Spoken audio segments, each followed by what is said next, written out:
Hola, soy Ramón García, optometrista y creador del blog Cuida tu Vista. Bienvenidos a este podcast donde compartiremos contigo los mejores consejos para cuidar tu vista, charlaremos con expertos en salud visual y te aportaremos claridad sobre el oscuro mundo de la óptica. El objetivo es que aprendas a ver bien para vivir mejor.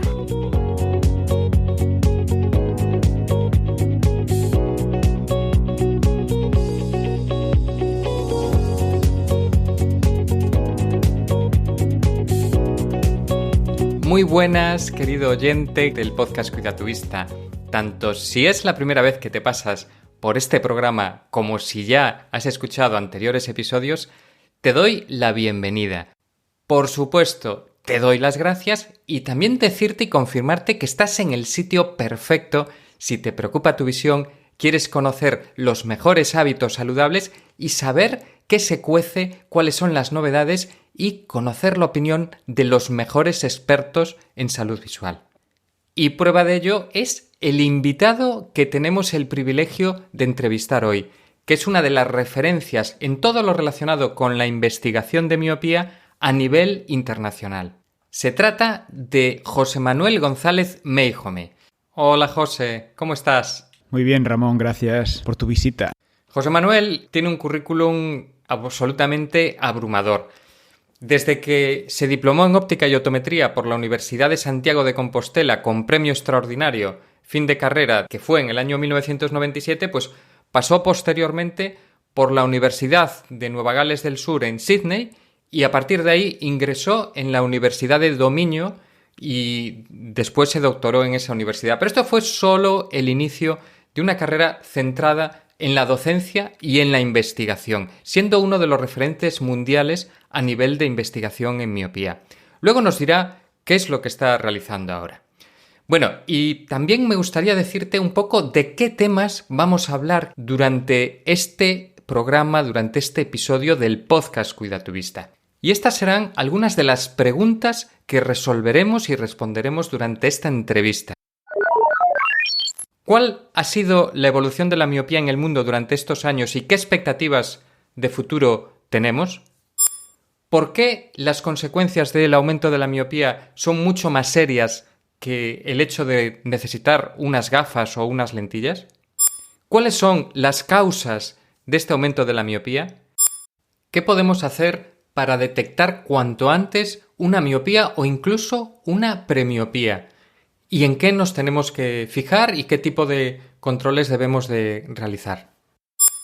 Y aparte de estas preguntas que nos va a responder José Manuel, también van a intervenir 2 suscriptores que van a hacer sus consultas. Y justo antes de daros las 5 claves finales del episodio, hablaremos de un tema que ni te lo esperas tú ni se lo espera José Manuel. Así que no te pierdas este episodio. Escúchalo hasta el final y te recuerdo que si te gusta lo que escuchas y quieres aprender más, puedes pasarte por la página cuidatuvista.com/podcast y ahí podrás entrar a ver y escuchar muchos más episodios. También podrás unirte a la lista de correo donde comparto contenidos exclusivos y también tienes el enlace para entrar en el canal de Telegram Cuida tu Vista. Y ahora sí, sin más dilación, tras esta introducción, vamos ya con nuestras preguntas a José Manuel González Meijome. Lo primero, bienvenido al podcast Cuida tu Vista. Muchísimas gracias por participar en este programa, porque además me siento un privilegiado poder estar grabando mi primer podcast internacional contigo.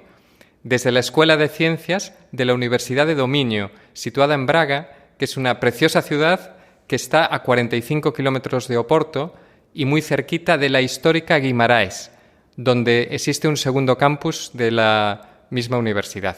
Así es. Y la Universidad de Dominio es un centro de referencia internacional en investigación sobre optometría, pero también, y es de lo que vamos a hablar hoy, sobre la miopía. Y ha participado y participa en múltiples investigaciones sobre sus causas, sobre sus tratamientos. Y ahora que ya estamos en materia, que conocéis un poquito por qué estoy aquí en el norte de Portugal, en la Universidad de Dominio, pues vamos a tratar de exprimir el precioso tiempo que nos está dando José Manuel González Meijome. Y en este episodio nos vamos a centrar en las causas de la miopía. Pero primero, para poner a los oyentes en contexto, me gustaría preguntarte, José, ¿cuánto tiempo llevas viviendo en Portugal y cuál es tu labor actual en la Universidad de Dominio?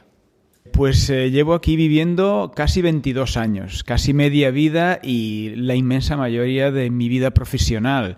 Actualmente ejerzo aquí como profesor catedrático de la Facultad de Ciencias y presidente de la misma. Actualmente soy el presidente decano de la Facultad de Ciencias, además de coordinador del laboratorio de investigación en optometría clínica y experimental, donde realizamos estas investigaciones que has mencionado. Pues así conocéis un poquito más la labor actual que está haciendo José Manuel. Quería preguntarte si nos puedes explicar cómo está evolucionando la miopía en el mundo desarrollado y, sobre todo, cuáles son las perspectivas para el futuro. Bueno, creo que todos nosotros tenemos la respuesta. Vemos cada vez más en nuestras casas, en nuestros vecinos, en nuestro vecindario, en las escuelas de nuestros hijos o nuestros nietos, que cada vez más niños, más jóvenes utilizan gafas, otros utilizan lentillas. Entonces, es un aumento muy notable. Antes, en una escuela primaria, el número de niños con gafas podría ser de un 10 o un 20%. Hoy en día, en algunas clases, prácticamente son ya el 30 o el 40%. Está aumentando, como lo vemos en nuestras inmediaciones más cercanas y a nivel global, en los países sobre todo más desarrollados, a un paso muy, muy rápido. Se espera que en los próximos 20 a 30 años, mitad de la población global tenga miopía. Esto es un aumento de casi el doble en relación a lo que tenemos hoy en día y nos preocupa pues porque puede tener otras consecuencias más negativas en el largo plazo que queremos evitar. Por lo tanto, claramente la respuesta es que estamos experimentando un aumento muy notable, lo vemos con nuestros propios ojos y nunca mejor dicho, y a nivel global está prácticamente duplicando. Caray, pues sí que estamos ante un verdadero problema de salud pública. Y lo digo porque este incremento de miopía supone y supondrá un grave problema en el futuro, tal como vamos, ¿no? Es verdad, vemos la miopía normalmente como un mero problema de visión, de desenfoque de la visión, que se arregla con unas gafas, con unas lentillas o incluso con una cirugía. Sin embargo, la miopía es algo más serio, porque acarreta riesgos de padecer otras patologías, otras enfermedades que pueden sacrificar la visión, pueden disminuir la visión de modo definitivo. Por lo tanto, si nos planteamos a 20, 30, 40 años desde este momento, sí que se puede transformar en un problema muy, muy grande, porque los jóvenes y los jóvenes adultos que actualmente ya son miopes, en su vejez, alrededor de los 60, 70, 80 años, podrán desarrollar con mayor probabilidad problemas patológicos graves que pueden incluso conducir a la ceguera. Y es ahí en donde nos preocupa más y donde queremos actuar hoy en día para evitar daños mayores en el futuro. Es sin duda, y lo será más todavía, un problema de salud pública, como bien dices. Esto es importante porque la mayor parte de la gente asocia miopía, pues necesitar gafas, necesitar lentillas, pero no se da cuenta de que un miope con una dioptría pues tiene unos riesgos pequeños, pero a medida que va avanzando la miopía, si tienes 3, 4, 5 dioptrías y de ahí para arriba casi se produce un aumento de riesgos exponenciales, ¿no? Es verdad. Los riesgos aumentan con el grado de miopía, con el número de dioptrías que utilizamos o que utiliza el paciente con miopía. Y la verdad es que eso está relacionado con un problema que es el que causa ese desenfoque de la imagen, que es el crecimiento ocular descoordinado. Es decir, el ojo crece de una manera normal, crece durante una buena parte de nuestra vida, no solamente en la niñez. Sin embargo, cuando ese crecimiento es de una forma un poco más exagerada, más descoordinada, puede crear problemas en las estructuras oculares, que son las que luego producirán en la vejez, en la edad más adulta, pueden producir patologías. Entonces, ese es el principal problema. Todo lo que sea un problema de enfoque óptico lo podemos arreglar, ya sea con gafas, lentillas, cirugía, pero el problema estructural de un crecimiento excesivo no se puede, de momento, arreglar. Y por lo tanto es ahí en donde reside el aumento de riesgo. Y como bien dices, es un aumento exponencial. Si un miope de 1 o 2 dioptrías tiene un aumento de 2 o 3 veces el riesgo que tendría un no miope, para un miope de 7, 8 o 10 dioptrías puede multiplicarse por 150 o por 350 el riesgo que puede llegar a tener de padecer una de esas patologías graves. Esto significa pues un poco como en un sorteo, es decir, en un sorteo todos podemos comprar rifas.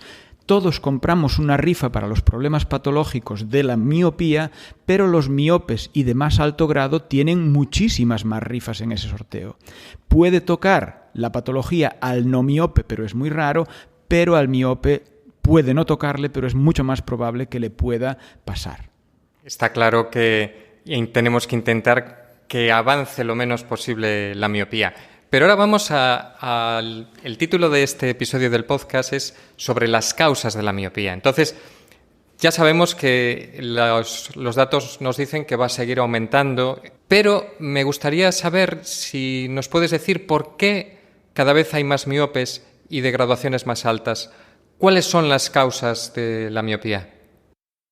Bueno, es una pregunta muy compleja y que requeriría muchos expertos de diferentes campos para poder explicarla en detalle. Pero para que nos entendamos, podríamos atribuir 2 tipos de causas. Una causa de tipo genético, es decir, se ha podido probar que cuando 1 o 2 de los progenitores biológicos, padre y o madre, tienen miopía, la probabilidad de que su descendencia tenga miopía aumenta y también la velocidad a la que evoluciona esa miopía y por lo tanto va a llegar a niveles más altos. Esto, si nos planteamos desde un punto de vista de varios años y de varias generaciones, pues llegamos a la conclusión fácilmente de que cuantos más miopes tengamos en una sociedad, más probable es que engendren y generen más miopes. Pero eso es apenas una parte del problema. Durante muchos años se ha creído que era el principal, la base genética. Hoy sabemos que no es así. La genética crea una predisposición, crea un ambiente biológico propicio, pero luego hay una serie de factores circundantes, a los que llamamos factores ambientales, que también van a condicionar la expresión de ese problema de visión. Por ejemplo, estos fenómenos ambientales son del tipo de la intensidad del trabajo que realicemos en visión próxima. Y es normal pensar que cada vez hemos ido aumentando más los años de escolaridad. También se ha podido probar que cuanto más alto el nivel de escolaridad al que se llega, mayor la probabilidad de ser miope y de desarrollar más miopía. Nuestro entorno de visión actualmente está pues, en los dispositivos electrónicos, libros, lectura, en un entorno cercano. Además, realizamos cada vez menos actividades al aire libre cuando somos jóvenes. También se ha podido demostrar que el realizar más actividades al aire libre va a proteger de alguna manera para que no se desarrolle tan frecuentemente esa miopía. Por lo tanto, lo dejamos en esta explicación simplista en factores genéticos que cada vez más se van recombinando entre sí y factores ambientales pues que decurren de nuestra realidad actual, de nuestra realidad social actual y educacional. Bueno, y ahora vamos a cambiar así un poquito de tercio. Ya veis que el problema es un problema serio, pero que hay mucho que investigar y que es multifactorial. Y me gustaría preguntarte ahora, José, si es posible prever cuándo se manifestará la miopía y cómo va a aumentar. Bien, la previsión es un punto importante porque podemos actuar hoy en día, y lo hablaremos en otra ocasión, sobre reducir la probabilidad de que la miopía aparezca. Pero sobre todo es muy importante que estemos muy atentos como padres, como familiares, como profesores, como profesionales de la visión al momento en que esa miopía va a aparecer o puede aparecer. Y tenemos indicios en una revisión optométrica u oftalmológica se pueden identificar patrones de cambio en el estado de la visión. Es decir, si por ejemplo un niño de 6 a 8, 10 años desarrolla una hipermetropía baja o incluso es emétrope, es decir, tiene una visión que antes considerábamos perfecta, la verdad es que esa perfección de visión a esa edad no es lo más deseable. Lo que deseamos a esas edades tan precoces es que los niños sean hipermétropes, lo cual pueden compensar perfectamente con su sistema visual, no suele causar problemas si es una hipermetropía de bajo grado, y se ha podido verificar que es uno de los mejores antídotos, digamos así, para no padecer miopía. Sin embargo, cuando vemos que ya en edades muy precoces, como decía, 6, 8 años, ya la visión está en un punto de perfecto enfoque, eso no es una buena noticia hoy en día. Sabemos que puede ser el camino hacia lo que viene luego, que es la miopía. Entonces a esto le llamamos actualmente, incluso ya está identificado, científicamente se ha instaurado ese término como el estado de la premiopía, es decir, todavía el niño, el joven no es miope, pero va en esa dirección. Por lo tanto, sabemos que la miopía se puede presentar a diferentes edades. La mejor previsión para saber cuándo sucederá es hacer revisiones frecuentes, evaluar el estado de coordinación de los dos ojos, el estado y la capacidad de acomodación, es decir, de enfocar a diferentes distancias, y eso lo podemos ver en la consulta optométrica u oftalmológica. Y luego evaluar el patrón de cambio de esa graduación, haciéndonos revisiones sistemáticas cada año, cada 2 años, podremos ver cómo va variando. Y eso nos va a dar indicaciones de cuándo puede aparecer con mayor probabilidad esa miopía. La mejor forma de preverlo es hacer revisiones frecuentes de la visión. En relación a la segunda parte de la pregunta, ¿cuándo se estabilizará? Bueno, es una pregunta más compleja de responder. Tal como la miopía y diferentes tipos de miopías aparecen a diferentes edades, también la estabilización puede ser diferente. El periodo de evolución es diferente, aunque sabemos que después de aparecer esa miopía va a pasar por un periodo de aumento más o menos continuo y luego un periodo de estabilización. Actualmente sabemos, por estudios con bastante número de sujetos, que alrededor de los 20 a los 25 años es cuando el 90 al 95% de las miopías han estabilizado. Por lo tanto, y una respuesta rápida a las dos preguntas sería que la miopía se va a presentar en general entre los 8 y los 10 años y estabilizará en torno a los 18, 20, 25 años. Podríamos esperar que durante ese periodo diferentes tipos de miopías progresen de modo diferente, pero esa sería la etapa crítica de evaluación para prever, tratar y esperar a que se estabilice. Ahora, si te parece, vamos también a hacer partícipes a los seguidores del blog Cuida tu Vista. De paso aprovecho para decir que tenemos en el blog Cuida tu Vista un canal de Telegram también, que se llama Cuida tu Vista, si lo buscas. Y desde el canal de Telegram, cuando supieron que iba a hacer esta entrevista con José, me bombardearon a preguntas, porque dije, podéis preguntarme dudas para él. Entonces, bueno, voy a seleccionar 2 preguntas. Una de Patricia, que por cierto es optometrista, que nos pregunta, ¿qué diferencia hay entre tu opinión actual sobre la miopía y lo que pensabas antes de empezar a estudiar sobre ella? ¿Cómo ha cambiado? Ha cambiado muchísimo. De hecho, yo me introduzco en la miopía a través de la ortoqueratología. Es decir, para mí En aquel momento, alrededor del año 2002-2005, cuando empezábamos a trabajar en esta área, la miopía no era más que un defecto refractivo, un fallo de coordinación en el crecimiento ocular. Habíamos realizado ya en Santiago de Compostela diversas investigaciones en donde observábamos que los ojos miopes tenían una relación entre las diferentes componentes del ojo totalmente diferente a los no miopes. Pero a partir del momento en que empezamos a realizar ortoqueratología, y aquí aprovecho pues para mandar un saludo a mi maestro en esta área, César Villacollar, un optometrista de referencia para todos nosotros, que sobre el año 2004-2005 a mí me introduce en la ortoqueratología. Yo llego a la miopía a través de las lentes de contacto, apenas como métodos de compensación. Pero muy rápidamente nos damos cuenta, y otros investigadores lo observan, sobre todo en países asiáticos, que la ortoqueratología sirve no solamente para compensar la miopía, sino también para tratar su progresión. Son unas lentes de contacto especiales que permiten hacer esa compensación y disminuir la velocidad de progresión.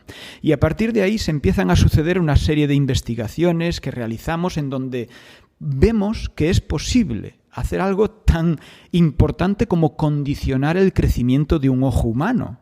Es lo que estamos haciendo. Estamos siendo capaces de, a través de la aplicación de métodos ópticos, algunos de los cuales utilizábamos solamente para compensar la visión, hoy los podemos utilizar para decidir si un ojo debe o no debe crecer tanto como estaría, digamos así, programado para crecer. Y eso es algo fantástico. Es decir, hoy mi perspectiva es de que podemos y debemos actuar en la miopía no solamente con tratamientos pasivos que compensan y enfocan la visión, sino que podemos hacerlo con tratamientos activos y no solamente, repito esto, no podemos, debemos de hacerlo, porque es nuestra responsabilidad como profesionales transmitir a esos niños, a esos jóvenes, a esos padres, que es posible hacer algo más y es reducir, así lo esperamos, la probabilidad de desarrollar patologías en el futuro. Por lo tanto, Patricia, ha cambiado mi visión en 15 años completamente. El paradigma de tratamiento es completamente diferente hoy de lo que era hace 15 años. Patricia ha abierto un buen melón, que son las opciones de tratamiento nuevas que hay. De hecho, te voy a pedir, visto que este tema es tan importante, si te apuntas a grabar un nuevo episodio sobre el tratamiento de la miopía. ¿Cómo te voy a decir que no? Es decir, abrir esta caja de Pandora, este melón, como tú has dicho, es muy difícil pararlo. Sí, sin duda, estaré disponible para seguir charlando un poco sobre estos temas y que interesan, creo que a la población general y también quizá a algunos compañeros como Patricia pues se interesen más por este tipo de opciones, pero sobre todo para que nuestros ciudadanos conozcan qué opciones tienen y qué es lo que deben de pedir también, más explicación, más información a sus profesionales de la visión, pues para que puedan estar bien informados a la hora de decidir cómo tratar sus problemas de salud. Bueno, y tengo una segunda pregunta. Esta ya es de Antón, es una pregunta, es un clásico. Además, es que José no sabe nada de la existencia de estas preguntas, o sea que lo tengo... En absoluto. La pregunta es, si tienes una miopía pequeña de 1 dioptría o 2, ¿es mejor no llevar gafas para ejercitar la vista o llevar menos graduación de la que necesitas o llevar la corrección completa? Bueno, Antón y todos los compañeros, esta es clásica, efectivamente, y sobre todo porque durante muchos años, digamos, las orientaciones clínicas para tratar la miopía iban por ahí. Y esto también nos tiene que hacer reflexionar sobre cómo cambian los paradigmas clínicos, es decir, el tratamiento clínico de los problemas cuando conocemos más acerca de su ámbito científico. Y de hecho, si hace unos años la no corrección de miopías bajas o la subcorrección, es decir, dar menos graduación de la que necesita, se aceptaba como una práctica habitual, hoy en día está totalmente contraindicada. Por lo tanto, mi opinión, y fundamentada en la información a la que tengo acceso, es contraria a ese tipo de estrategias. El ojo miope debe de tener la opción de tener una estimulación visual lo más perfecta posible, una imagen lo más nítida posible, y esa es la mejor forma de ejercitarlo. Es muy cómodo pensar que el ojo miope se puede quitar sus gafas y ver bien de cerca, si tiene que leer, pero no es la circunstancia adecuada. Debe de utilizar su graduación, la que le corresponde, ni más ni menos, y a partir de ahí, como ojo joven que será, o incluso de un niño, ejercitar su sistema acomodativo. Es la capacidad natural de enfoque que tiene y que va a utilizar si utiliza su corrección con gafas o lentillas. Por lo tanto, las indicaciones hoy son para la corrección total y constante de esa miopía mientras se estén realizando tareas visuales, incluso la lectura. Bueno, y ahora, José, una pregunta que no tiene que ver con optometría y con visión. José es nacido en Galicia, como yo, y bueno, vive desde hace muchos años en el norte de Portugal, y ambos sitios son sitios con maravillosos vinos. Es verdad. Mójate. ¿Qué prefieres, los vinos gallegos o los vinos del norte de Portugal? Bueno, me pones en un aprieto. Lo primero, sí, confesar que me gusta beber con moderación. Me gusta el vino y me gusta beberlo con moderación, con mucha moderación. Todo moderadamente puede tener sus beneficios, incluso el vino.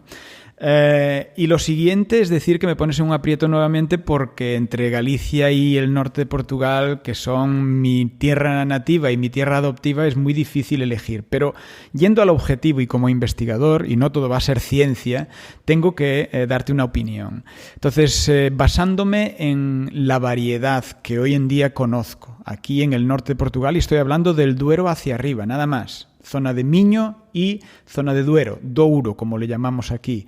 La diversidad de vinos que hay y sobre todo la relación calidad-precio de los vinos portugueses, hoy en día me tengo que quedar con los vinos portugueses. No desmerezco un buen Albariño, un buen Ribera del Duero, un buen Ribeiro, un buen Ribeira Sacra, quería decir, no Ribera del Duero, sino Ribeira Sacra, pero comparando y siendo objetivo por diversidad, cantidad y calidad y relación calidad-precio, me quedo con los portugueses. Y os los recomiendo. Bueno, hay mucho en el norte de Portugal que ver que los españoles no conocen.